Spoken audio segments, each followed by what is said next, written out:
예, 이제 우리 하나님 말씀 보시겠습니다. 신약성경 히브리서 7장 11절 말씀입니다. 우리 하나님 말씀 신약성경 히브리서 7장 11절 말씀입니다.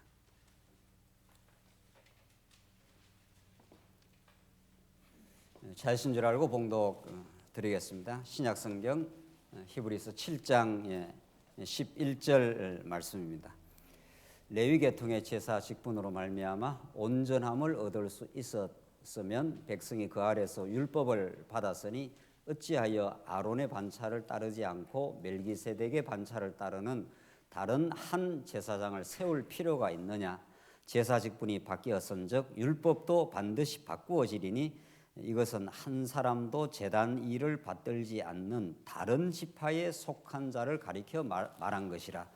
우리 주께서는 유다로부터 나신 것이 분명하도다. 이 지파에는 모세가 제사장들에 관하여 말한 것이 하나도 없고 멜기세덱과 같은 별다른 한 제사장이 일어난 것을 보니 더욱 분명하도다. 우선 15절까지 우선 봉독 드렸습니다. 우리는 지금 히브리서 말씀을 통해서 구약의 제도, 구약의 옛 언약에 속하였던 구약 제도는 이제 예수님이 와서 다 이제 성취될 그림자와 모형이었을 뿐인데 그러한 그 복음의 비밀, 복음의 그 놀라운 신비로운 진리를 깨닫지 못하던 그 당대 그 유대인 크리스찬들 그들을 향해서 그들이 복음을 온당하게 깨닫지 못하면 우선 신앙이 왜곡이 되고 신앙이 왜곡되고 굴절이 되면 그 신앙 생활을 같이 하는 성도들의 교회 생활이 굴절이 되는 거죠. 온전한 교회 생활, 하나님 나라의 그 참된 기쁨을 우리 누리는 것이 고단한 우리 세상살이지만은 복음 안에서 우리 지체들과 더불어 하나님 나라를 누리고 하나님의 우리가 성전이 되어서 진짜 신령한 영적 예배를 드리는 그런 기쁨의 삶이 우리에게 약속되어져 있고 복음 안에 주어져 있습니다. 그러나 복음에 대한 온전한 그 이해를 하지 못하면 그 모든 것들이 뒤틀어지고 신앙생활이 정말 세상살이도 고달픈 것들이 참으로 많은데 신앙의 참 자유와 기쁨을 누리지 못한다는 거죠. 그래 되면 교회 생활에 큰 결정적인 어려움이 생기는 거죠. 그 당대 히브리서 편지를 받는 사람들의 신앙 상태가 그랬습니다. 구약에 나타나는 모든 것들, 아브라함부터 시작된 그 언약들, 자손들이 생육하고 번성하여 그들이 이제 하나님께서 번창케 하고 번성하고 생육하고 번성하게 해주신다 한 대로 그 번창을 시키는데 하나님 가나안 땅에서 번창을 시키는 게 아니라 그 번창 자체가 하나님의 능력이요 은혜로 되어진다는 걸 깨닫게 하기 위해서 애굽에 집어넣지 않습니까? 애굽에 넣어놨기 때문에 그 이스라엘 백성들은 애굽화가 되어버리고 맙니다.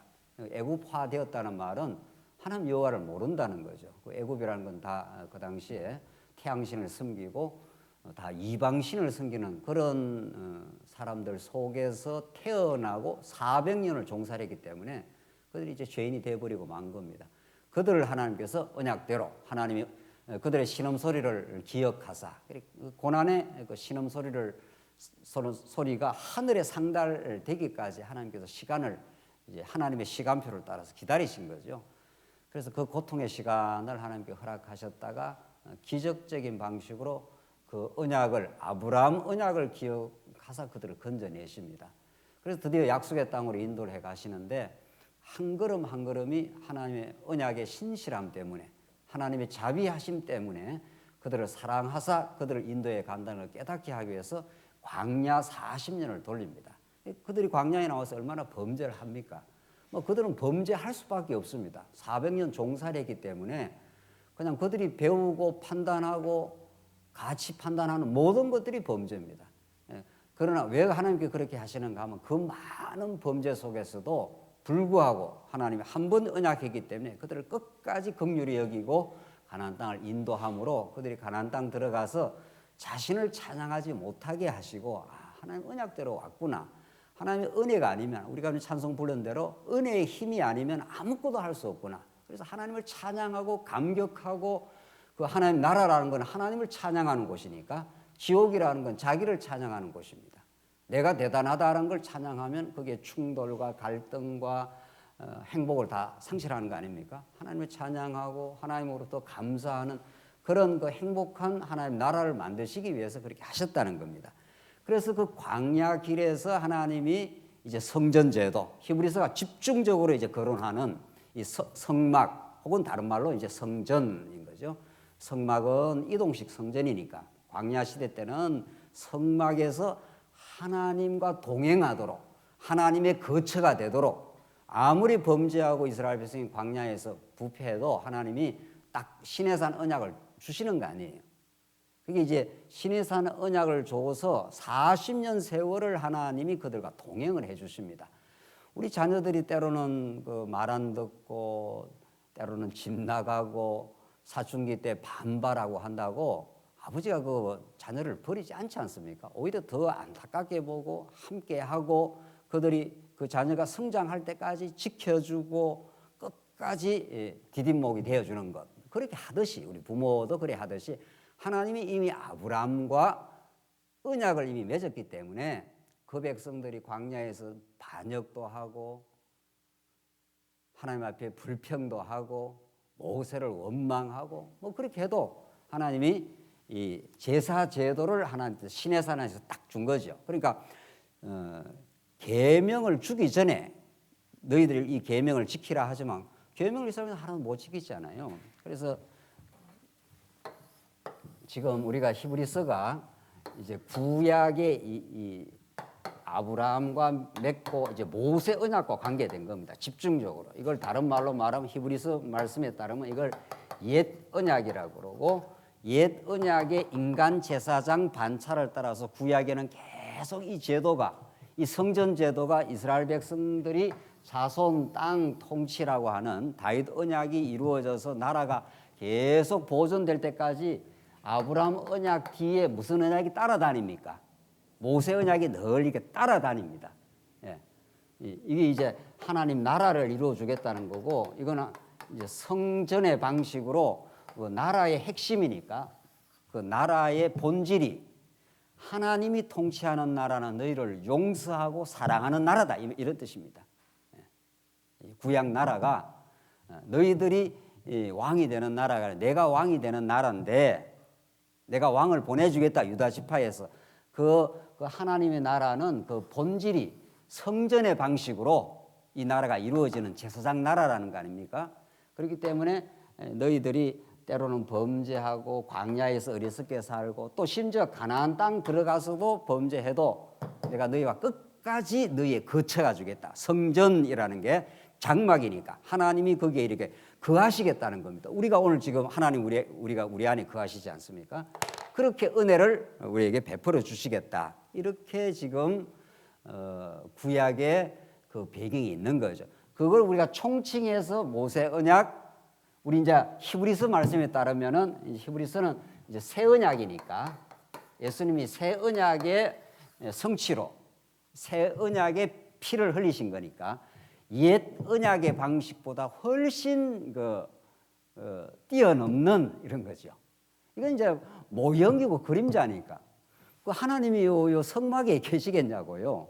하나님이 인간이 지은 성막에 안 계시잖아요. 성막 자체도 하늘 모형일 뿐이고 그건 하나의 하나님이 이스라엘 백성과 함께 한다. 그리고 너희들의 실수와 범죄를 끝까지 내가 준비한 제물을 통해서 이런 말이에요. 너희들이 만든 제물이 아니고 내가 준비한 제물을 통해서 끝까지 사랑한다 하는 걸 보여주는 하나의 그 모형적인 그림자란 말이죠. 그렇게 옛 언약이 이스라엘 백성과 함께 했습니다. 그런 옛 언약의 방식이 여기 성막 만들고 뭐 제물을 가져가고 제사장들이 날마다 또 제사 드리고 또 제사 드리고 또 제사 드리고 했지 않습니까? 구약에. 그러니까 제사장이 많은 거죠. 숫자가 참 많은 겁니다. 또 드리고 또 드리고 하니까 그 모든 것들이 이런 거죠. 히브리서 기자는 옛적에 여러 모양과 여러 부분으로 말씀하시는 하나님께서 이 모든 날 뭐라고 했습니까? 마지막에 예수님 오신 게 이게 말세예요. 이게 전부 말씀입니다. 모든 날 마지막에 뭘로 말씀하신다고요? 아들로 말씀을 하신다. 그 아들이 얼마나 놀라운 분인 줄 아느냐? 이렇게 이제 설명을 하지 않습니까? 만유를 지으신 분이고 만유를 지금 통치하시는 분이고 하나님의 영광의 광채이시고 이렇게 설명하는 거죠. 모든 택한 백성들의 죄를 정결하게 하시는 분이시고 그래서 하나님 보좌 우편에서 지금도 우주 만물을 특별히 택한 백성을 다스리고 보호하시는 그런 분이 계신다. 그러니까 구약의 이 옛 언약의 뭐 아브라함을 통해서 이룬 다윗 왕국이라든가 다윗 왕국 나라 아닙니까?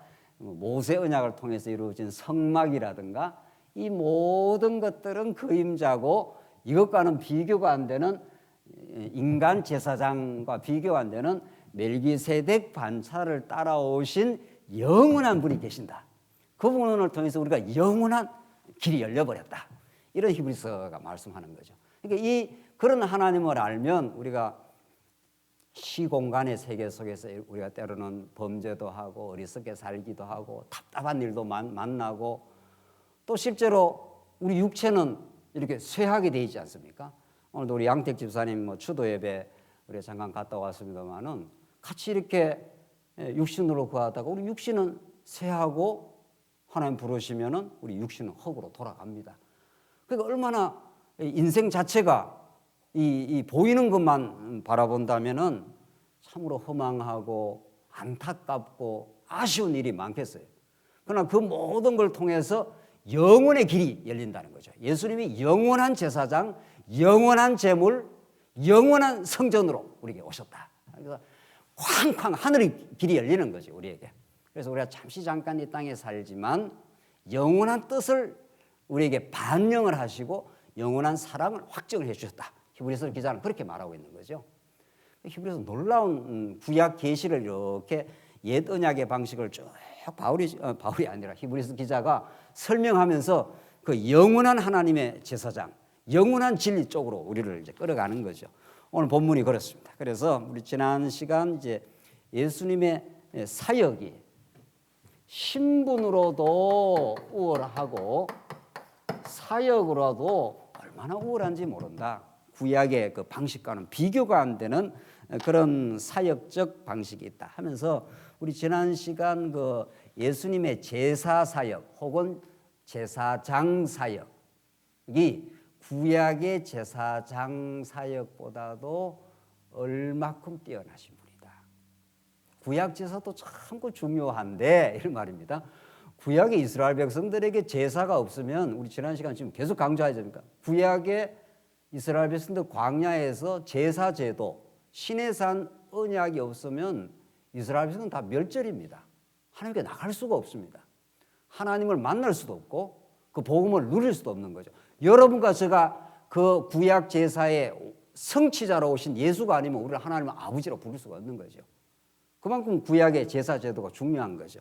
그런 구약의 이렇게 제사 제도가 구약 백성들에게 생명이라는 겁니다.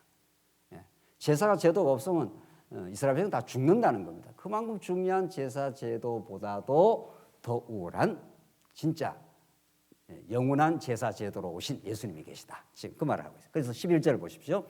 레위 계통의 제사 직분으로 말미암아 온전함을 얻을 수 있었으면 레위 계통은 이게 불완전하다는 겁니다. 그걸로는 온전함을 얻을 수 있었으면 왜 새로운 제사장 제도가 나와야 되겠느냐 지금 그 말을 하고 있는 겁니다. 백성이 그 아래서 율법을 받았으니 이게 모세 언약을 다른 말로 이게 율법 아닙니까? 구약 율법의 그 핵심 내용이 성전 아닙니까? 성전, 성막. 십계명 주고 십계명을 못 지킨 애가 성전 제도를 통해서 이제 하나님으로 나가는 길을 터준 거란 말이죠. 그러니까 이런 그 율법을 구약에는 받았다. 그래서 그 아래서 율법을 받았으니 어찌하여 아론의 반차를 따르지 않고 멜기세덱의 반차를 따르는 다른 한 제사장을 세울 필요가 있겠느냐? 뭐 이게 완전하면 이걸로 그냥 해버리지. 이거하고는 이렇게 구별되는 이게 아론 반차 아닙니까? 이거하고는 훨씬 구별되는 멜기세덱 반차를 하나님이 별다로 설정을 해놨다는 거예요. 그래서 우리 지난 시간에 확인했지 않습니까? 아브라함의 허리 속에서 레위와 아론이 다 있기 때문에 아브라함이 누구한테 복을 받았느냐 했지 않습니까? 누구한테? 멜기세덱의 아브라함에게 그 복 빔을 받았지 않습니까? 그러니까 복을 빌어준 자가 복을 받는 자보다도 어떻게 했다 그랬습니까? 또 우월하다는 거죠. 그렇죠. 이게 높은 자가 그 아래 사람에게 복을 빌어주는 거 아니겠어요? 그러니까 아브라함이 전쟁에서 승리하고 왔을 때 멜기세덱이 복을 빌어주니까 그 복을 받고 11조를 어떻게 했습니까? 냈지 않습니까? 예. 이게 하나님이 허락하신 승리입니다. 이제 그런 말이죠. 우리도 마찬가지 우리의 영원한 11조 대신 예수님을 우리가 드린 바 된 거 아니에요.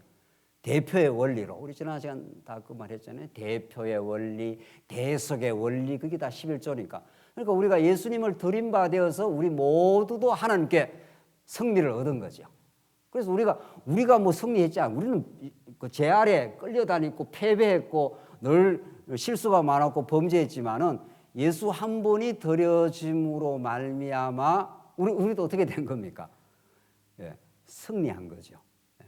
그 승리했으니까 승리의 노래를 우리가 천국 가서도 부르고 우리가 죄가 우리를 고소해도 너 죄인 아니냐? 김경 목사 너 죄인 아니냐? 뭐 이렇게 해도 내가 범죄를 많이 했지만은 예수 안에서 이미 승리를 얻어버렸기 때문에 의롭다 하나님께 그렇게 해버리는 거죠. 그래서 죄악이 우리를 고소할 수가 없어요. 하나님이 우리를 위하시면 누가 우리를 뭐라고 했습니까? 정죄할 수 있겠느냐? 정죄를 못한다는 거예요. 그 말을 계속 지금 하고 있는 겁니다. 지금. 그래서 12절 제사 직분이 바꾸어졌은즉 율법도 반드시 바꾸어지리니 구약의 이 율법의 방식, 이게 옛 언약의 방식이 바꾸어진다는 거예요. 어떻게? 새 언약의 방식으로. 본질은 똑같지만 형식이 바꾸어진다. 구약에는 짐승 피를 가지고 이렇게 하나님 앞에 나갔지 않습니까?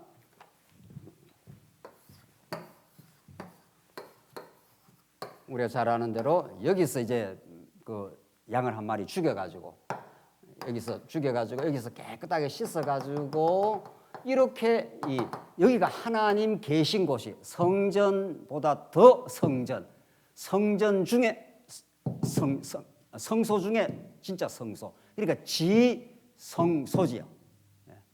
거룩한 것 중에서 가장 거룩한 곳. 여기가 하나님 계신 곳이에요. 여기가.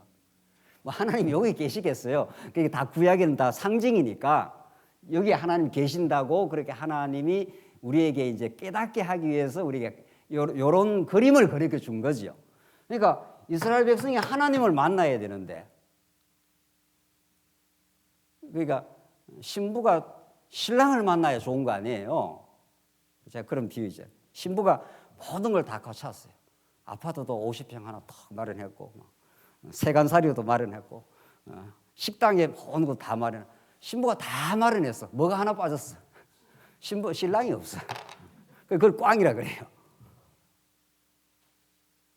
그런 거 50평 없고 뭐 세간살이가 다 시원찮고 해도 월세방에도 누가 있으면 되는 거예요. 신부한테는 신랑이 딱 있으면 끝이 나는 거죠. 그래서 우리가 이 땅에 살면서 다 결혼하고 뭐하고 하는 것도 다 때로는 기쁘고 때로는 아프고 다 이런 걸 다 겪지만은 예수 한 분 깨닫게 하기 위한 그림자라는 겁니다. 이 땅의 모든 것들이 우리 진짜 신랑, 진짜 우리 하나님, 진짜 우리 예수님 그분이 있어야 우리에게는 뭐 어떤 딴 것은 뭐 있어도 그만 없어도 그만이라는 거예요. 실제로. 그러니까 하나님께서 이 땅에서 그렇게 살게 하다가 우리가 가지고 있는 모든 것들은 우리가 점점 쇠하고 죽으면 다 없어집니다. 그리고 새하늘과 새 땅이 마침내 올 때는 이 보이는 세계가 다 두루마리 말리듯이 다 말립니다. 뭐가 이 땅에 그렇게 영원한 게 있습니까?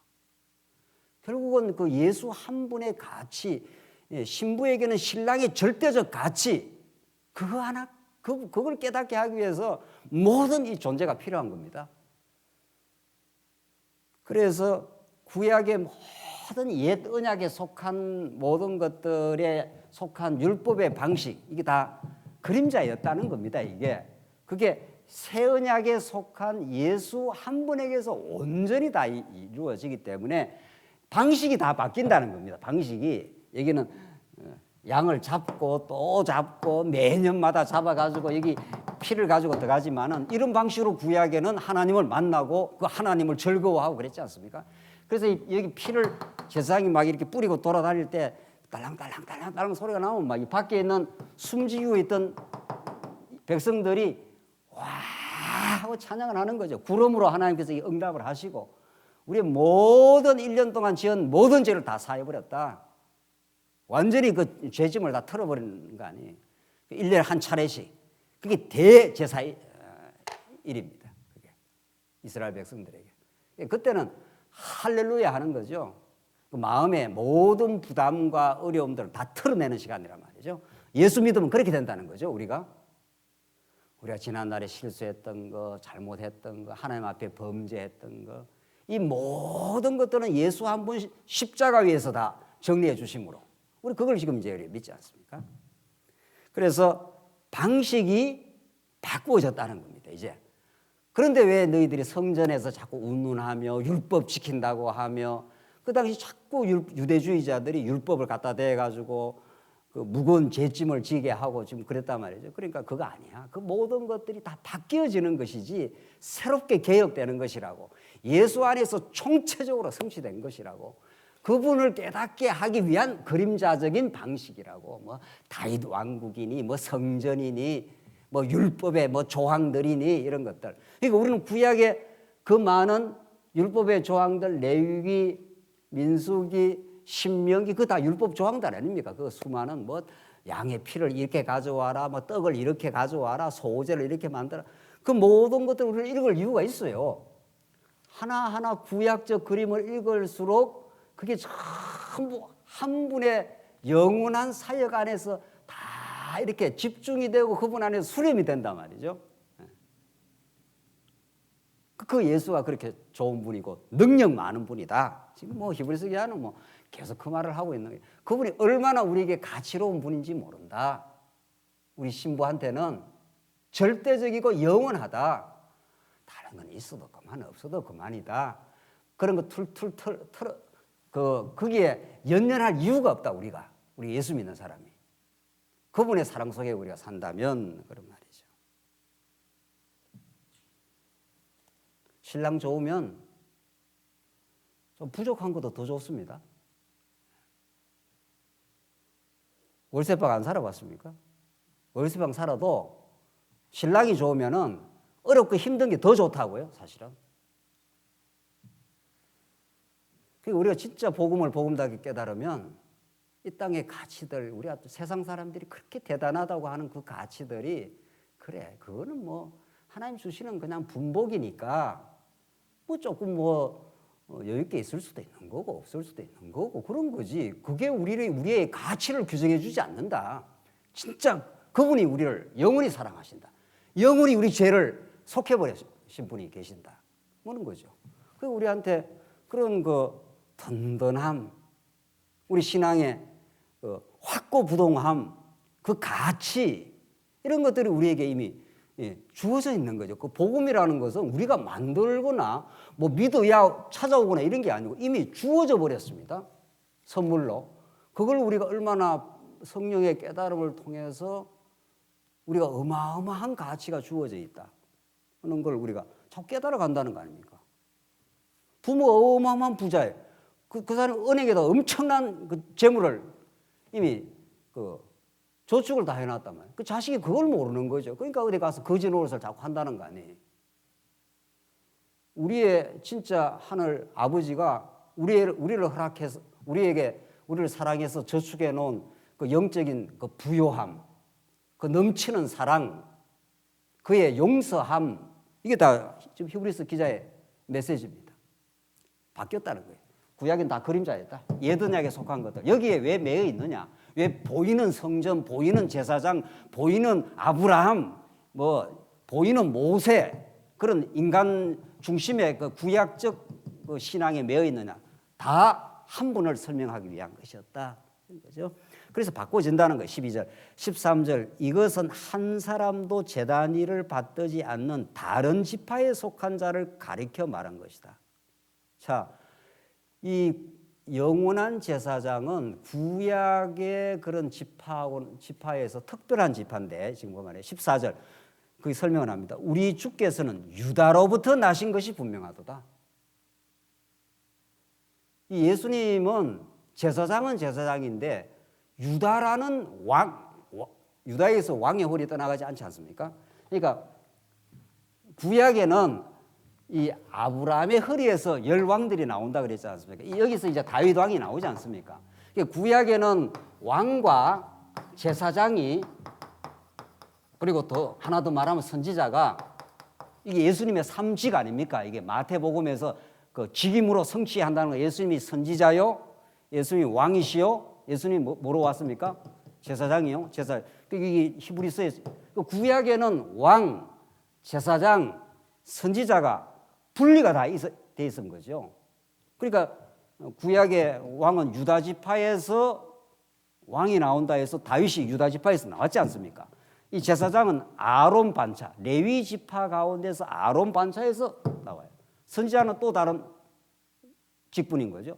그러나 이런 직분들이, 구약의 제사장은 유다 지파에서 나왔다는 거예요. 지금 특별하게 그렇게 나왔는데, 이 모든 구약에 속한 왕, 제사장, 선지자는 구약에는 따로 이렇게 우리한테 설명하기 좋도록, 이게 다 복음이란 말이죠. 복음을 설명하는 구약적 방식입니다. 우리 지난 시간에 이야기했죠. 왕이라는 게 하나님의 복음을 설명하기 얼마나 쉽습니까? 알기 쉽게. 왕이라는 건 모든 걸 다 통치하는 자고, 그에게 모든 주권이 있고, 백성의 생사 여탈권이 왕에게 다 달린 거 아니에요. 구약의 옛적의 말이죠. 그러니까 루이 14세입니까? 몇 세입니까? 그게 집이 곧 국가라 해갖고, 자기가 나라예요. 왕이 없으면 그 나라가 아니에요. 옛날에 그 왕정 시대 때 말이죠. 왕이 곧 나라고, 왕이 곧 법입니다. 그가 죽이라 하면 죽는 거고, 그가 살려주라 하면 살려주는 거란 말이죠. 우리 옛날에 그랬지 않았어요? 그 왕정 시대의 특징이란 말이죠. 그러니까 모든 나라의 권세는 한 사람에게 다 집중이 돼 있는 거죠. 그러니까 하나님께서 일반 계시를 그렇게 만들어 놨다는 거예요.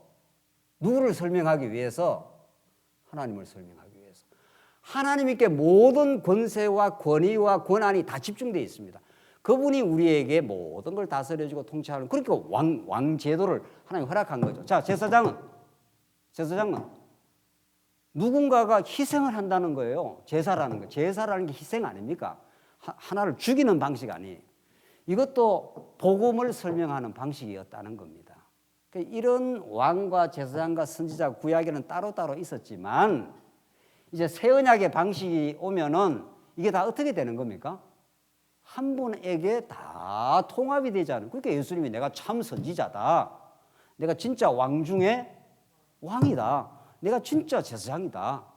그 제사라는 거는 그가 우리의 생명을 지불해서 우리에게 생명을 주신다는 거예요. 세상에 생명처럼 귀한 게 어디 있습니까? 우리가 건강을 살핀다든가, 우리 자녀들의 건강을 그렇게 귀하게 생각하는 거, 그 생명이 걸려있기 때문에, 그래서 우리 건강을 챙기고 하지 않습니까? 생명이 그렇게 중요하기 때문에. 육신의 생명도 그렇게 중요해서 우리가 챙기고, 오늘 어디 식당에 가니까 말이죠. 요새는 또 식당이 그 음식을 주인이 나와서 또 설명을 하네요. 오늘 이 삼계탕은 뭐 이런 삼계탕 재료가 뭐 많더라고요. 그래가지고 건더기는 안 먹더라도 국물을 다 마시라. 그게 몸에 좋다는 거예요. 하여튼 요즘에 몸에 좋다면 안 먹는 게 없습니다. 육신의 생명도 이렇게 중요하기 때문에 그렇게 설명을 하고, 온 TV에 한 반은 요새 건강 뭐에 관한 설명 같아요. 저는 TV 잘 안 봅니다. 볼 시간도 없고. 대충 이래 보면은 지나가다가 그만큼 육신의 생명이 중요하다는 겁니다. 이 땅에 살아가는 동안은 우리 예수 믿는 사람도 육신의 생명이 중요해요. 잘 챙겨 드시고 휴식도 잘 하시고 이렇게 해서 그것도 중요한데, 우리 영원한 생명을 예수 안에서 주신 거 아니에요. 그러니까 그 영원한 생명을 우리에게 주시기 위해서 그의 아들의 생명을 대가 지불해서 십자가에 못을 박았다는 겁니다. 그래서 피를 흘려 주셨다는 겁니다. 그게 하나님의 영원한 사랑을 우리에게 표현하는 방식이었습니다. 그러니까 그분의 십자가를 우리가 생각하면은, 우리가 조그만한 걸 우리 위해서 우리의 친구가, 우리 부모님의 사랑이, 이런 걸 우리 해줘도 우리에게는 참 감동과 감사가 있지 않습니까? 근데 그분이 당신의 아들을 십자가에 피를 흘려 생명을 지불해서 우리에게 영원한 생명을 주셨으니 그럼 더 이상 뭐 감사할 게 없는 거죠. 그래서 우리 주님께서는 유다 지파로부터 나왔다. 그래서 구약에는 유다 지파에서 왕이신데 그분이 제물이 되셔서 제사장 역할을 또 하셨다. 그러나 이 모든 것들이 이제 장차 오실 멜기세덱 반차를 따라서 우리 지난 시간에 멜기세덱 했지 않습니까? 멜기세덱은 왕이요 의의 왕이고 평강의 왕이면서 또 제사장이었다는 거예요. 이게 왕이자 제사장이라는 방식을 멜기세덱이 취했는데 그 방식을 예수님이 진짜 그대로 취해서 오셨다는 거예요. 그래서 15절 또 멜기세덱 또 나옵니다. 멜기세덱이 여기 지금 히브리서에 얼마나 강조되는지 모릅니다. 멜기세덱과 같은 별다른 한 제사장이 일어난 것을 보니 더욱 분명하도다. 자, 15절로부터가 이 사역상 우월성에 대한 결과입니다. 예수님의 그 우월한 사역의 결과로 우리에게는 진짜 소망이 생겼는데 하면서 지금 설명을 합니다. 15절 다시 보십시오. 멜기세덱 같은 별다른 한 제사장이 일어난 것을 보니 더욱 분명하도다. 그는 육신에 속한 한 계명의 법을 따르지 아니하고 오직 불멸의 생명의 능력을 따라 되었으니 하지 않았어요. 이 멜기세덱 반차는 불멸의 생명을 따라서 이 장차 오실 영원한 생명의 그림자로서 멜기세덱 반차를 따라오셨다. 구약의 옛 언약에 속한 이 아론 반차는 또 죽고 또 죽고 또 사라지고 또 사라지고 해서 온전한 방식이 아니었다. 그림자적 방식이었다. 이것과는 얼마나 뛰어난지 모른다. 따라서 왜 지금 옛 언약에 속한 그런 뭐 성전이라든가 율법을 지켜야 된다라든가 이런 그 구약적 잘못 이해된 유대주의를 따르느냐? 핵심은 그거죠.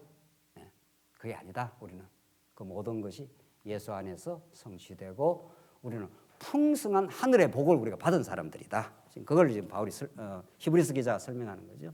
17절 정언하기를 내가 영원히 멜기세덱의 반차를 따르는 제사장이라 하였도다. 전에 있던 계명은 나오잖아요. 연약하고 무익함으로 패하고 이 그 구약의 계명 율법이 얼마나 연약하는 거예요. 율법 자체가 나쁜 게 아니라 이스라엘 백성이 그걸 지킬 수가 없다는 거예요. 십계명을 지킬 수가 없다는 거예요. 심지어 십계명만 못 지키는 게 아니고 십계명은 말할 것도 없이 못 지켰고 구약의 계명은 십계명과 이 규례 아닙니까? 크게 이 계명은 아예 못 지키는 거고 이건 뭐 나 외에 다른 신을 두지 말라. 그게 십계명의 제1계명인데 뭐 금송아지 섬겨버렸으니까 이스라엘 백성들 이것도 못 지킬 뿐만 아니라 심지어 하나님이 그 제사 제도로 허락하신 이 사랑의 규례도 이스라엘 백성이 잘 못 지킵니다. 그래서 이스라엘 백성이 솔로몬부터 시작해가지고 그 멋들어진 성전을 하나님이 지혜를 줘가 성전 지어놓고 그 산당 제사를 그 성전 앞에다 또 만들어가고 그 모스 신을 솔로몬이 후대에 또 섬기지 않습니까? 참 이스라엘 백성들이 얼마나 하나님 앞에 범죄하고 어리석었다 하는 것을 지금 보여주는 거죠. 그래서 전에 있던 계명은 연약합니다. 능력이 없다는 거예요. 생명의 능력이 없다는 거예요. 무익함으로 패하고 구약적 방식은 다 패하고 이런 말이죠. 19절 율법은 아무것도 온전하게 못할지라 이에 더 좋은 소망이 생기니 이것으로 우리가 하나님께 뭐라고 했습니까? 가까이 어떻게 해요? 가느니라. 이게 복입니다. 하나님께. 그 구약의 시편의 기자들이 내가 하나님 나라의 그 문지기로만 있어도 좋겠다 그러잖아요. 그게 굉장한 그 시편의 그 고백입니다. 그러니까 이게 지성소의 휘장이 굉장히 휘장이 두껍습니다. 이게 휘장이 쫙 내려져 있어갖고 범죄한 백성들은 여기 얼씬도 못하는 거 아니에요. 오직 하나님이 규정해준 제사장들만 제사장 복을 딱 입고 하나님이 규정해준 그 양의 피를 가지고만 이 하나님께 이렇게 나아갈 수 있도록 하신 거죠. 요 방법으로만 된다는 거예요. 그러니까 구약에는 이 방법으로만 된다고 하신 그림자적인 방식이 우리 신약 세대는 예수 한 분이 십자가에 흘리신 그 피의 방식으로만 우리가 하나님께 나간다 이런 뜻이죠. 그러니까 우리는 예수가 아니면 살 수가 없습니다. 우리 예수가 아니면 우리의 삶의 의미와 가치를 우리는 논할 수가 없는 거죠. 우리 인생의 의미를 논할 수가 없는 거죠. 그러니까 예수 안 믿는 사람들이야. 우리 추대 예배하면서 그런 이야기 했습니다만, 예수 안 믿는 사람들이야. 인생의 가치를 논할 때 내가 성취한 거, 내가 뭐 벌어놓은 거, 우리 자식이 뭐 조금 잘 되는 거, 뭐 그런 거밖에 없어요. 예수 안 믿는 사람들은. 그래서 그 중에 하나가 뭐가 안 되면 인생이 다 허물어지는 거죠. 자식이 병이 들었다든가, 사업이 망했다든가, 이러면 인생이 다 무너지는 거예요. 인생이 다. 그런 것들은 세상에 속한 이 땅에 사는 동안 하나님을 배워가는 것뿐일 거예요. 다 일시적이고 잠정적인 것들. 그게 우리 인생의 그 가치를 규정해 주는 것이라면 말이죠. 결국 우리 몸도 다 마침내는 쇠하고 허물어질 것들. 그래서 그건 영원한 가치가 아니라는 겁니다. 히브리서 기자가 말하는 거는 멜기세덱 반차를 따라오신 예수 그리스도 안에서만 영원한 것을 설명할 수 있다는 거예요. 영원한 나라에 가면 크다, 작다, 많다, 적다, 길다, 짧다 이런 게 하나도 없습니다. 잘났다, 못났다 이런 거 하나도 없어요. 그러니까 이미 우리는 이 세상에 속한 것들로부터 이렇게 초월해 버렸어요. 영원한 가치라는 거. 영원이라는 건 내재적 초월 아닙니까? 이 세상에서 뭐 길다, 짧다, 세상에서 미스 코리아 대회하죠?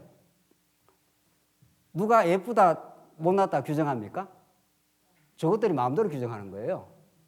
옛날에는 좀 뚱뚱해야, 조선시대는 좀 뚱뚱해야 그게 예쁘답니다. 옛날에 그 미인도 한번 보십시오. 요즘처럼 이렇게 날씬하고 슬림하면은 그 당시에는 그 예쁜 게 아니에요. 누가 규정한 겁니까? 사람들이 지멋대로 규정한 거예요. 예쁘다, 잘났다, 잘났다, 못났다, 부자다, 가난하다 이게 다 세상에서 만든 것들이에요. 하나님이 만들어 준 게 아니고 세상에서 자기 죄대로, 자기 좋은 대로. 여기서는 부인을 한 사람 데리고 살아야 좋다고 하지만 저 아랍권에 가면 어떻습니까? 아랍권에 가면은 여러 사람 거느려야 그 남자가 똑똑하고 잘난 사람이에요. 남자들 좋겠죠? 그게 누가 규정한 거예요? 누가? 세상 사람들이 저거 자기 멋대로 규정한 거예요. 그러니까 왜 우리는 여기 세상에 살지만 세상에 속하지 않았다. 요한복음이 그래요. 우리가 그냥 몸은 이 땅에 살지만 시민권이 어디에 있는 겁니까? 시민권이 하늘에 있어요. 우리는 여기에 있는 사람들이에요. 하나님이 여기 영원하신 분이기 때문에 그러니까 이 땅의 세속적 가치에 따라서 기뻐하고 슬퍼하고 이럴 존재가 아니라는 거예요. 우리 육신을 입었기 때문에 영향은 조금 받지만 우리는 진짜 여기에 속한 가치가 아니라 영원한 제사장이니까 영원한 하나님의 사랑이었으니까 여기에서 헐 털고 넘어간 사람. 그래서 오늘 교회에 모인 거 아니에요, 우리가. 이게 하나님 나라라는 거예요. 그러니까 교회에 와서 누가 뭐 잘났다, 못났다 이런 말 안 하는 거란 말이죠. 교회 안에 와서는 사회적인 지위가 높다, 낮다 이런 게 교회에서 아무 필요 없는 거예요.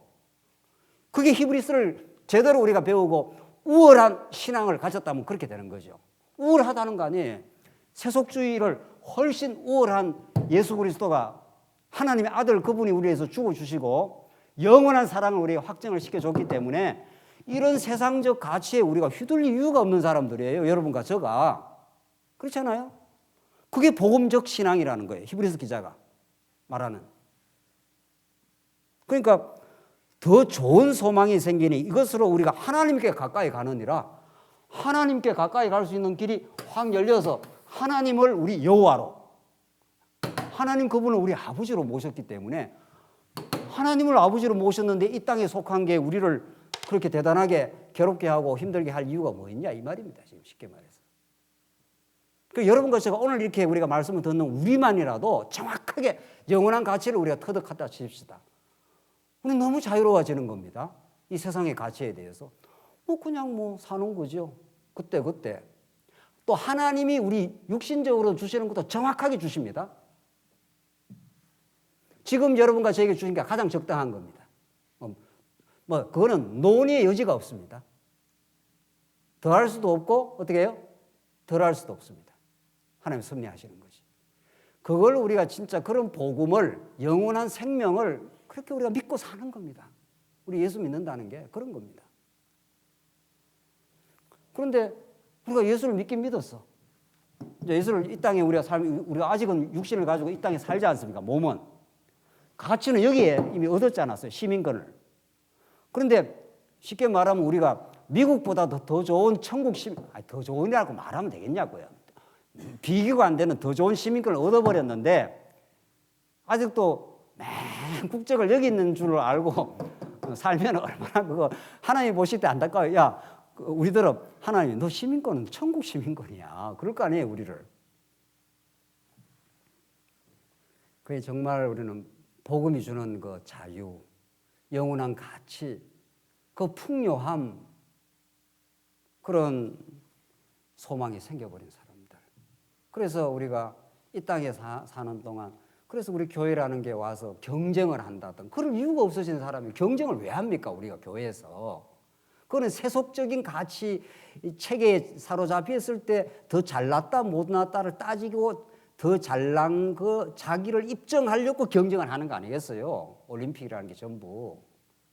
그래서 금메달 타면 너무 좋아하고 은메달도 그 잘하는 거죠. 은메달도 그 잘하는 거 아니에요. 은메달만 해도 세계에서 두 번째로 잘하는 거니까. 그래도 은메달 타면 안 좋은 거예요. 막 펑펑 울고 난리 나지 않아요. 금메달을 못 땄다고. 세상에 그런 그 비극이 어디 있습니까? 세상에. 4년 동안 열심히 일해가지고, 일한 게 아니고 열심히 그 금메달 따려고 노력해서 그 순간의 간발의 차이로 한 사람은 금메달이고 한 사람은 은메달이란 말이죠. 그게 다 누가 정해놓은 겁니까? 누가? 하나님 나라 그런 거 없어요. 이 세상에서 저들끼리 잘난 거 뽐내느라고 만들어놓은 세상 규칙들이라고.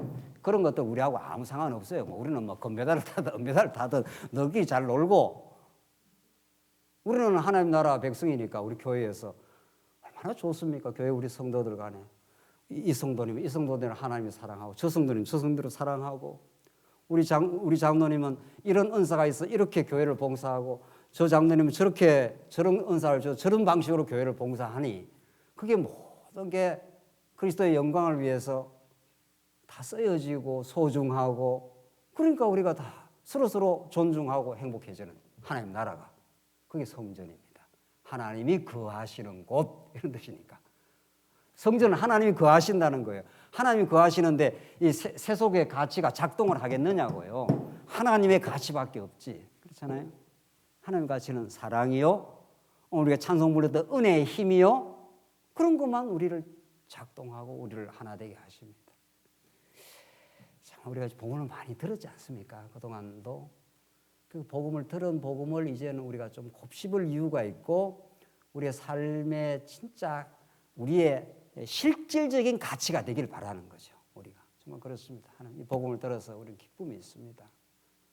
우리 더 좋은, 오늘 본문 말씀도 더 좋은 소망이 생겼습니다.